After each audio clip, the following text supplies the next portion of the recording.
Hello, my name is Scott Polamaki.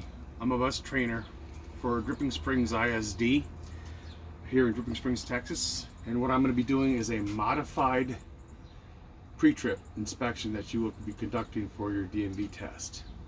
So the first thing that we're going to do is, as we approach our bus, we are going to take our chocks and we're going to put them on under our right front tire. So when we do our brake test, that the vehicle will not roll. And then as we start to enter our bus, we're going to use our 3-point contact, 1, 2, and 3, as we walk into our bus, walking up to our seat.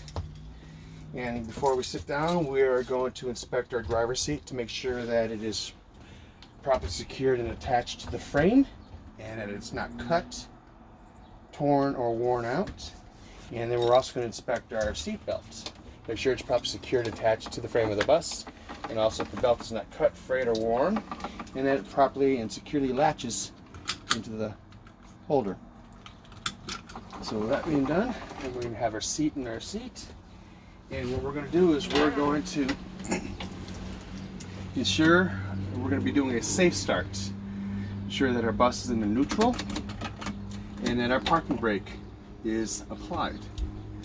So then what we're going to do is put the key into the ignition, turn it to the right, but do not start it. We're going to have our gauge lights coming up, and we should see that our ABS light comes on and should go off.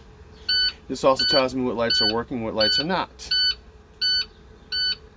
Now as we wait for our check engine light or your glow plug, depending on the model of your coach, then we'll go ahead and start our bus up. So now that we're building our air pressure, we let it build by itself. We don't want to assist it at this moment. So then, okay, the first thing that we're going to do is we're going to be doing our brake test. We do the brake test to ensure that the brakes work and that they will be able to stop the bus. And the first thing we always want to make sure is that we always have our seatbelt on when we're doing the brake test. If it is not on during any portion of the brake test, it is considered an automatic fail. So make sure your seatbelt is on. So with that, now we're going to do, the first one is called cut in. We want to pump our brakes down to around 90 psi, and then we'll wait for the brake gauge to start building back up. You know, that's where our cut in is at. So I'm going to give it 3 good pumps on the service brake. Watch my gauges move down. So we should stop around 90 psi. About this time, you start seeing pressure increasing, the gauge starts to climb. And they're increasing. And now this next step we're doing is the cutout range. The cutout range is between 120 and 140. So our air brake pressure should stop building around that time. All right. So the air pressure is building up. Again, it should stop between 120 and 140. You hear some, you may hear the clattering. That's where the air governor is building the air pressure up. You heard the dampener exhaust the condensation out of the brake, so that is we use as our cutout. So the next step we're going to do is the leak test. Leak test, we want to make sure that we do not lose any air pressure in our brakes when the bus is in the off position. So what we're going to do is we're going to turn our bus off. Turn it to the left to anticipate for child check. Nothing. Go back to the on position. Again, I see my ABS light. I'm watching it for it to come on and it goes off. When it does that, then we know that it's working properly. So I'm looking for my little timer. Here we go. So our leak test, what we're going to do is we're going to release the parking brake. Wait 1 second or 2 seconds, start seeing the gauges moving, then we apply pressure to the service brake, and we're going to let the gauges stabilize on down, and when they stop moving, then we're going to wait 1 minute, and we should not lose no more than 3 psi in that 1 minute. So they stopped moving. So we're going to start a 1 minute timer now. We should not have any sounds, any leaks as it's being forced through the airlines. That's what we're listening for. In the process, if you foot slips in any portion of the test, if you hear air loss, leak, you want to ask your examiner if you're allowed to restart the 1 minute. Okay, so now we did not lose anything in that 1 minute. So now what we're going to do is we're going to do the low air warning. We're going to pump our brakes down to between 55 and 60 psi, and we should get a visual and an audible alarm. So I'm going to give it about 6 good pumps. 2, 3, 4, 5, 6. Hold it. Watch my needle stabilize down. Once they stabilize, we have our audio and our visual. The next one we're going to do is the emergency brake test. With that, we're going to pump it down between 20 and 45 psi, and our emergency brake should pop out. If you don't hear it, lightly hold on in front of it so that way you feel it when it pumps against your hand. 3, 4. Again, down to 20 to 45 psi. All right, it popped out about around that range. So now that we've done that, we're going to start our bus back up. And while we're letting the air pressure build up, we're going to go out and remove our chocks so that we can conduct the parking brake test. Go. All right, remember, getting back into our seat, we make sure that we put our seatbelt on again. Not wearing the seatbelt, an automatic fail. So now at this point is where you want to ask the examiner if you're allowed to help aid in building the air pressure on your brakes. May I build the air pressure? You yes. Say yes. Then you can go ahead and accelerate up to 15 RPMs.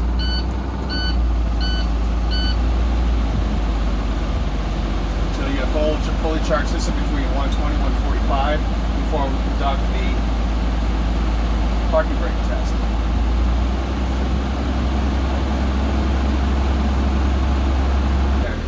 Okay, now we're going to conduct the parking brake test. The reason why we're doing the parking brake test is to ensure that if we're ever parked on an incline or a decline, that our bus will not move.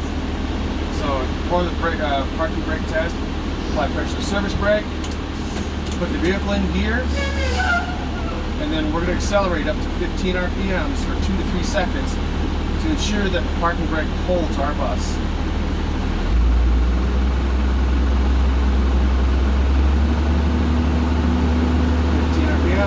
1001, 1002, 1003, it's holding. Back to neutral. Our final step we're going to be doing is the service brake test. The service brake test, we're going to travel approximately 5 miles an hour in a straight line, lightly holding onto the steering wheel and applying our pressure to our service brake. And we're going to ensure that to see if the bus pulls to the left or the right, and we will do that 2 times. So here, parking brake, and we're going to accelerate to 5 miles an hour.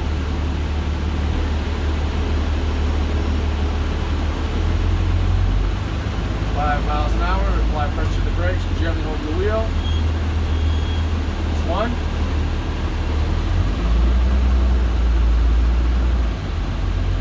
And 2. And it did not pull either direction. So that concludes our parking brake, our brake test. So now what we're going to do is we're going to be doing our interior pre-trip inspection with our engine on. And with this, I'm going to follow the script to ensure that we keep this in order that the DB wants to be done. And you need to explain why we're inspecting each component before we inspect it. So inside our bus, we're checking our lighting indicators. And these let me know what is or isn't working. So like our left turn signal, we have our right turn signal, we have our four-ways, we have our high beams.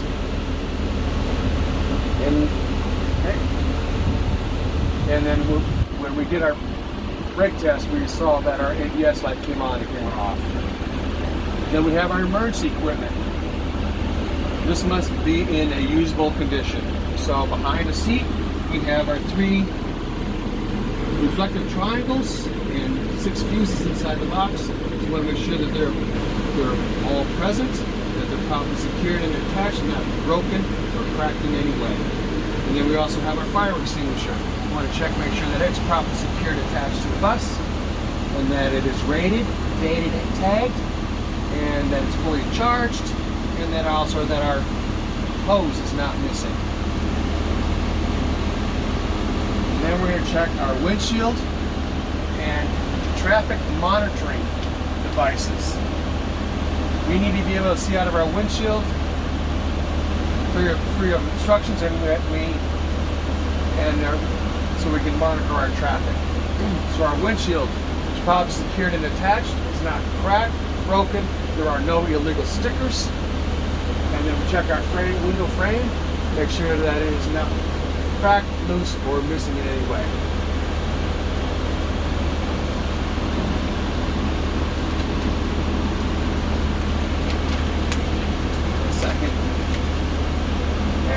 We're going to check our crossover mirrors. We're going to check our flat mirrors and our convex mirrors. Again, the glass is not cracked, broken, no legal stickers on the glass. They're properly mounted to the frame, the brackets, and the brackets are properly secured and attached to the frame of the bus, and they are not bent in any way. Next, we're going to check is our windshield wipers and our washers. They keep our windshield clean and clear. The washer helps to clean the windshild. So we're checking our blades to make sure that they're not cut, frayed, or missing in any way, and that they work. And then checking our washer fluid, make sure that we have proper amount of washer coming out of the hoses. And they are working fine.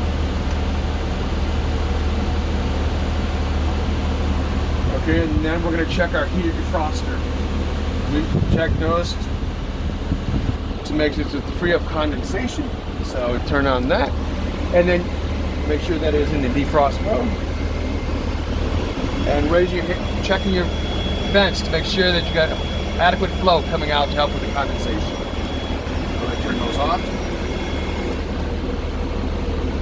Then we check our horn. Our horn, warn other roadway users of our presence, so that it's working properly. It's not broken or damaged. Then we're going to check our passenger entry. Passengers need a safe way to get on and off the bus. The door is secured, mounted to the bus. It opens and closes smoothly. The glass is clean. It's not cracked, broken, free of illegal stickers. The seals and moldings are in good condition and not missing. Check our handrails. Ensure our handrails are properly secured to the bus, not cracked or broken or loose. And then we have our step light. The step light is clear, not cracked or broken, and working properly. So make sure that it's on. And the steps are clear of any obstructions. The tread is not coming up. It's attached, it's not worn, it does not pose a tripping hazard.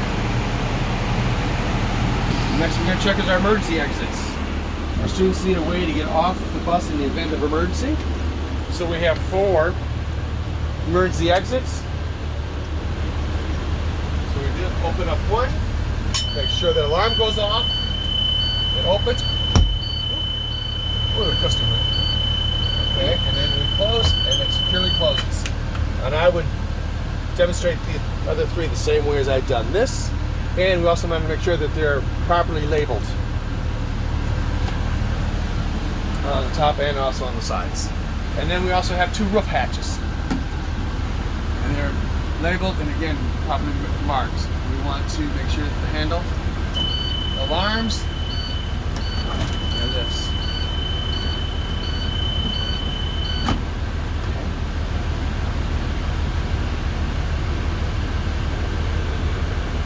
Now we're going to look over the rear door. Open smoothly, latches securely in place. You'll hear the automatic alarm when the door is open. Want to make sure that it latches. And it comes back and closes.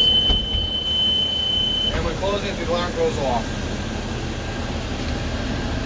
And then we're checking our windows, which again, make sure they're not cracked, broken, no illegal stickers, and the trim is not worn or missing. Then we're checking our passenger seatings. We want to make sure that they're properly secured to the frame of the bus and that the seat cushions are not torn, worn, cut. And then we check the backs to make sure they're secured, and also the bottoms. Right? And for the passenger seating, seats must be safe for our passengers to sit in. Not broken seat frames, the seat cushions are mounted secured to the frames to the bus.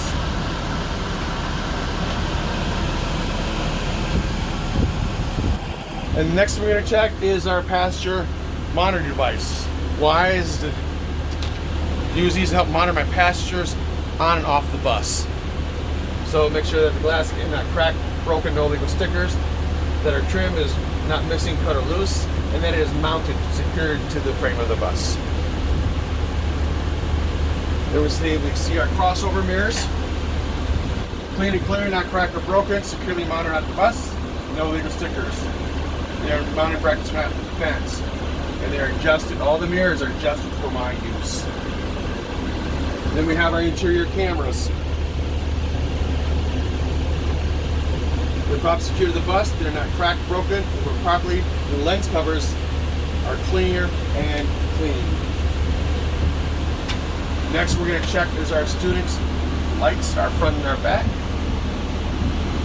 And this allows me to communicate my intentions with the other drivers.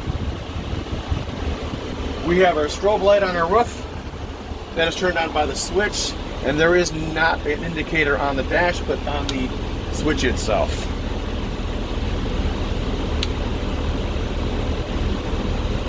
My master switch has a light. That was my strobe. So now my master switch has a light on the actual switch and no indicator on my dash. Turning on, so when I check my amperes on the dash, I have a light comes on over here, and I have a light comes on over here. And they're working properly and engaged. Now our red flashing lights is working properly, showing that the red flashes are engaged. So I'm going to open my door, and I have a red flash here, and then also my red flash there.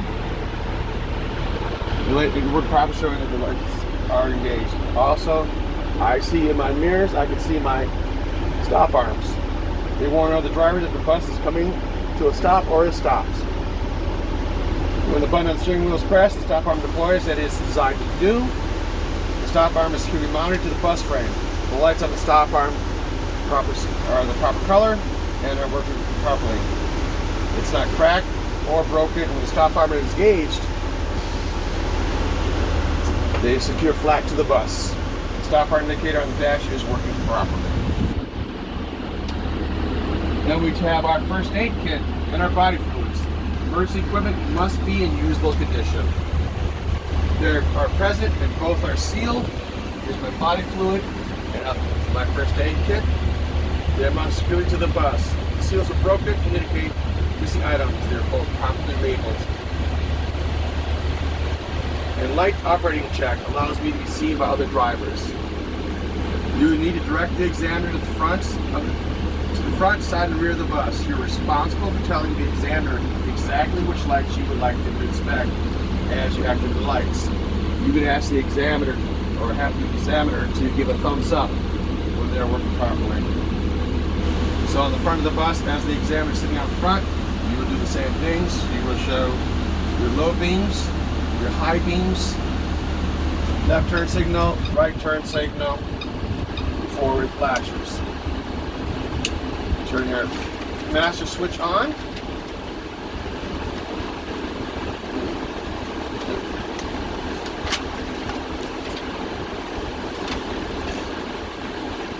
And then we see there are clearance lights, 5 in the front, and then our extended exterior step lights and stop arms.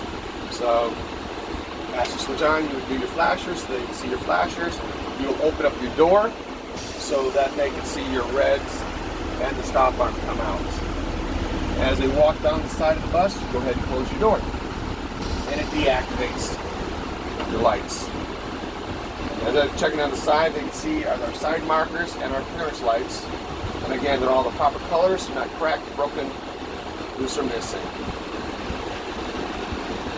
And as they go to the back of the bus, you will do the same thing. They can see your tail lights. They can see your 5 red clearance lights, and then you can show them your brakes. You put the vehicle in reverse, so they see the reverse light. And then you will again show your ambers and then your reds. And as they walk up, all you need to do is turn your master switch off and it deactivates your lights. Next thing we're going to do is we're going to do our exterior pre-trip. So the bus off. So we'll turn my headlights off, AC's off, and we're going to put the bus into child check. Turn that off. Okay. Now we're taking the keys, putting them in our pocket. And as we exit the bus, again, remember the 3-point contact going down reverse. Clipboard. All right, with the engine off at the front of the bus, we're going to check our lenses. Lenses must be free and clear of damage to work properly. We have our 5 amber clearance lights, 2 red and 2 amber loading unloading lights, 2 clear headlights, and 2 amber signal lights. The lenses on the front are clean and free of damage. They are the correct color, and they are not broken or missing. And now we're going to check our critical fluid levels. Proper fluid levels ensure that the engine components work properly. All right. Okay. So we're going to check our engine oil and our transmission fluid. They are inspected by pulling out the corresponding dipsticks. So we have our engine oil. We'll pull it out, wipe it off, slide it back in, pull out, and check, make sure it's between add and full. And we would do the same thing with our transmission. And you would not demonstrate, you would just simulate what you were doing. Okay, then we're going to check our power steering fluid. Make sure that it's properly mounted and secured to the bus. We're going to check we can see through our sight glass that it's between add and full, or we can check through the dipstick by removing the cap. And then we have our coolant. We want to make sure the canister is properly secured and attached, and we're going to check between add and full. And then we're going to check for fluid leaks and air leaks. Fluid loss and air leaks could indicate component failure. So by looking for puddles on the ground, dripping fluids around and under the underside of the engine and transmission. This would include, not limited to, our fuel systems, transmission, radiator, our water pump in the front, washer fluid which is on the other side, all of our hoses, our coolant, power steering pump, our alternator, and our gearbox. And our air leaks, checked by listening for escaping air from our air lines, here down into our brakes. This will indicate the air compressor, tires, airbags behind the duals, and the brake lines and hoses. And we're going to check into our steering system. Damaged steering components could affect the ability to steer the bus. We have our power steering, or we have our gearbox, securely mounted, probably securely attached, not cracked, broke, loose, or missing, and it's not leaking. Our steering hoses, power steering hoses, not cracked, worn, or leaking. Our steering system, no missing nuts, bolts, or our cotter pins or cotter keys. This is our drag length, not worn, bent, or cracked. And then we have our steering arm,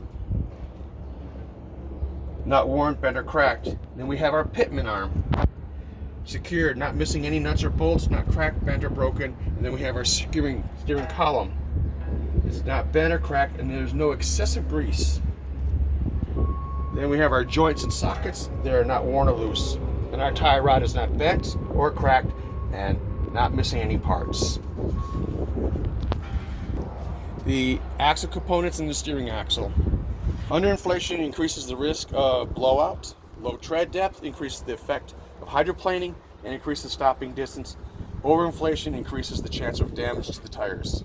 We're going to check our tires. There are no cuts, bumps, bulges, or worn spots on the sides. Evenly worn tread, properly seated to the rim. The front tire depth of the tire should be no less than 4 30-seconds and 2 30-seconds on the duals. And we would check those by getting our little tire depth gauge. So we have bad, okay, and good. So what we do is to mesh it flush, put it on the tread, and then push down the plunger, and it's within the green, so it is well over 4 30-seconds.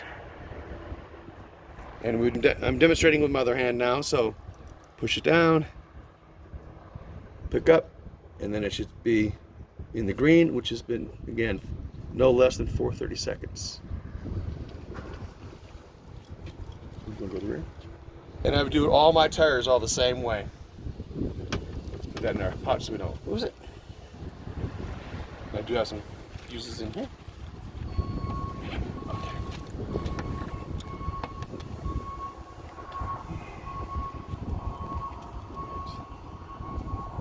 Also, the tires are properly inflated to the recommended PSI located. Look, on the side of each tire, I would check the tread with the tread depth gauge, which we did, and the pressure with the pressure gauge. The rear duals cannot be a mix match in diameter or size or style.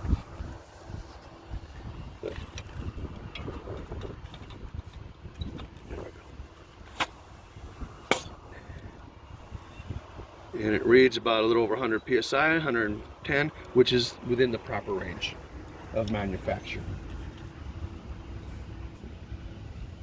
And then we check our valve stem, make sure it's properly secured and straight, it's not bent, and the metal cap is not missing. And then we're going to check our rim and our wheels. Damaged rims can cause loss of a tire from the rim. We're going to make sure that they're not cracked, dents, any illegal welds, and the rim is not loose. All my lug nuts are present and properly secured. And the front steering axle has a hub seal, so I'm going to make sure it's properly secured, not cracked, broke, it's not leaking. If it was leaking, we would know by a spray pattern. Wheel fasteners, our lug nuts, want to make sure they're all present, properly secured and attached, they're not loose or missing. If they were loose, there'd be signs of rust or shininess. And I would check all my tires for this. Then we're going to check our springs, our airbags, and our shocks. All right. Springs, airbags, and shocks. Damaged or missing leaf springs can lead to loss of control of the bus. Damaged airbags or shocks can affect the bus's handling. We're going to check our springs, airbags, and our shocks. So we have our springs. The leaf springs are not cracked, broken, have not shifted. There are no loose or missing parts. The spring mounts are not cracked, broken, or have any missing parts. Our airbags and behind the duals. All right. Okay, I'm checking the airbags behind the duals. They're not leaking. I would hear a hissing sound. They're not damaged or missing any parts. We'll check our shock absorbers, that they're properly secured and attached to the bus. They're not loose, missing, and that they're not leaking.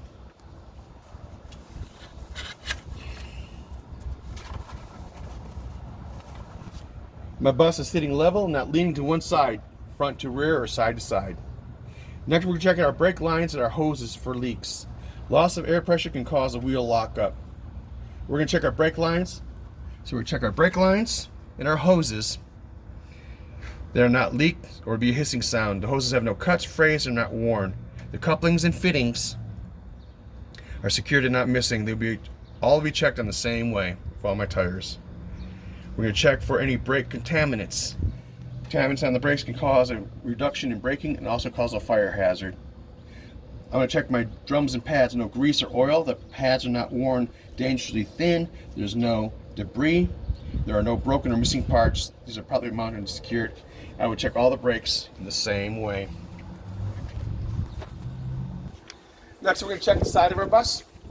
We're going to check our lenses and our reflectors. The light covers and reflectors must be free of damage for light to work properly. So all of them are the proper color. We have 2 ambers before the duals, 1 red after the duals. We have 1 amber side marker or turn light signal, and one exterior clear step light. Each clearance light has a corresponding reflector. They are clean, not cracked or broken, and there are no missing parts. And now we're going to go check our traffic monitoring. Alright, we're going to check our traffic monitor devices. It helps you monitor traffic and reduce blind spots. We're going to check our flat mirror, our convex mirror, and crossover mirrors. They're properly mounted to the bus. The mounts are secured and not bent. The mirrors are clean, not cracked, not broken, and no illegal stickers. I would check all of them the same way. Now we're going to walk to the driver's side and we're going to check the battery electrical system. Damage to the batteries, electrical system, or electric motors can cause bus breakdowns. First, we're going to check our battery box. Battery box door is securely mounted on the bus. It opens and closes properly. It latches. The batteries are secured and properly mounted. The connections are tight and do not show signs of excessive corrosions on our terminals. The batteries are not leaking. So we close this, make sure it latches properly. Now we're going to check our fuses and our circuit breakers. Again, the door is properly secured and attached to the bus. Our trim is not cut or worn or missing. Checking all my fuses and all my circuits. They're properly secured and attached. No broken or missing parts, and I'm checking all my wiring for any cuts, frays, or burnt ends. So as I close, and again, I want to make sure that it latches securely. Coming down to our AC wiring box. Again, the latch is properly secured, opens. Our door is properly secured to the bus. Our trim is not cut loose or missing. And I'm checking my wiring to make sure that's not cut frayed, it's not loose, and there's no burnt ends. As we close again, we want to make sure that it latches properly and securely to the bus. Now, okay, we're inspecting the diesel fuel tank. We want to make sure that our door is properly secured attached to the bus. The latch opens properly. Doesn't say that, man. Fire hazards can be slippery on pavement. So the door opens and closes and latches. The tank is properly mounted to the bus. The cap is on tight. Not get too tight. There are no leaks in the lines or underneath the tank. Then we're going to go check for the diesel exhaust fluid. So diesel exhaust, again, checking the door. Latch opens properly. The door is securely to the bus. Again, we're checking to make sure our cap is on snugly. No cracks around the filler and also on the tank. And then we close and make sure it closes properly. Now we're going to check our frame. Loose or cracked frame members can reduce bus stability. So we come down looking at the frame. Checking from bumper to bumper. It's not cracked, broken, it's not bent, there's no legal welds, cracks or breaks or holes. The cross members are properly secured and not cracked, broken, or bent, and there are no missing parts. I did. I said it's frame. Alright, we're at the rear of the bus. We're going to check our lenses and reflectors at the back. Light covers and reflectors must be free of damage for light to work properly. We have our 5 red clearance lights, our 2 red and 2 amber loading lights, 2 red brake lights, 2 amber flashers, 2 clear reverse lights, a clear license plate light, 2 red tail lights, all in the proper color. They're clean, not cracked or broken, and all of them there are no missing parts. And then we have 2 reflectors that are not cracked, broken, or damaged. They're properly secured and they match rear clearance lights. And that concludes our pre-trip.